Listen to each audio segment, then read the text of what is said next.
काशयश्च परमेशवासः शिखण्डी च महारथः धृष्टद्युम्नो विराटश्च सात्विकिश्च पराजितः द्रुपदो द्रौपदेयाश्च सर्वशः पृथ्वीपते सौभद्रश्च महाबाहु शंखान ददमुः पृथक पृथक। अर्थात श्रेष्ठ धनुष वाले काशीराज और महारथी शिखंडी एवं धृष्टद्युम्न तथा राजा विराट और अजय सात्विकी राजा द्रुपद एवं द्रौपदी के 5 पुत्र और बड़ी भुजा वाले सुभद्रा पुत्र अभिमन्यु, इन सभी ने हे राजन सब ओर से अलग अलग शंख बजाए। प्रश्न, काशीराज धृष्टद्युम्न विराट सात्विकी द्रुपद तथा द्रौपदी के 5 पुत्र और अभिमन्यु का तो परिचय पहले प्रासंगिक रूप में मिल चुका है। शिखंडी कौन थे और इनकी उत्पत्ति कैसे हुई थी? उत्तर, शिखंडी और धृष्टद्युम्न दोनों ही राजा द्रुपद के पुत्र थे। शिखंडी बड़े थे, धृष्टद्युम्न छोटे। पहले जब राजा द्रुपद की कोई संतान नहीं थी तब उन्होंने संतान के लिए आशुतोष भगवान शंकर जी की उपासना की थी।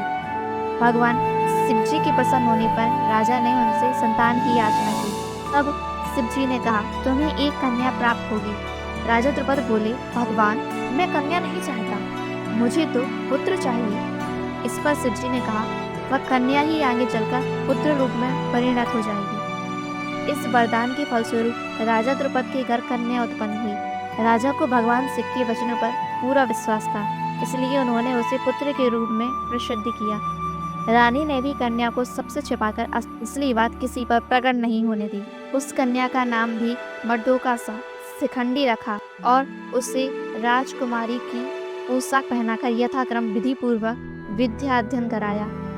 समय पर दसारण देश के राजा हिरण्यवर्मा की कन्या से उसका विवाह भी हो गया। हिरण्यवर्मा की कन्या जब ससुराल में आई तब उसे पता चला कि शिखंडी पुरुष नहीं है, स्त्री है। तब वह बहुत दुखित हुई और उसने सारा हाल अपनी दासियों द्वारा अपने पिता राजा हिरण्यवर्मा को कहला भेजा। राजा हिरण्यवर्मा को द्रुपद पर बड़ा ही क्रोध आया और उसने द्रुपद पर आक्रमण करके उन्हें मारने का निश्चय कर लिया। इस संवाद को पाकर राजा द्रुपद युद्ध से बचने के लिए देव आराधन करने लगे। इधर पुरुष वेशधारी उस कन्या को अपने कारण पिता इतनी भयानक विपत्ति आई देखकर बड़ा दुख हुआ और वह प्राण त्याग का निश्चय करके चुपचाप घर से निकल गई। वन में उसकी स्थूणाकर्ण नामक एक ऐश्वर्यवान यक्ष से भेंट हुई। यक्ष ने दया करके कुछ दिनों के लिए उसे अपना पुरुषत्व देकर बदलने में उसका स्त्रीत्व ले लिया। इस प्रकार शिखंडी स्त्री से पुरुष हो गया और अपने घर पर आकर माता पिता को आश्वासन दिया और ससुर हिरण्यवर्मा को अपने पुरुषत्व की परीक्षा देकर उन्हें शांत कर दिया। पीछे से कुबेर के शाप से स्थूणाकर्ण जीवन भर स्त्री रह गए। इससे शिखंडी को पुरुषत्व लौटाना नहीं पड़ा और वे पुरुष बने रहे।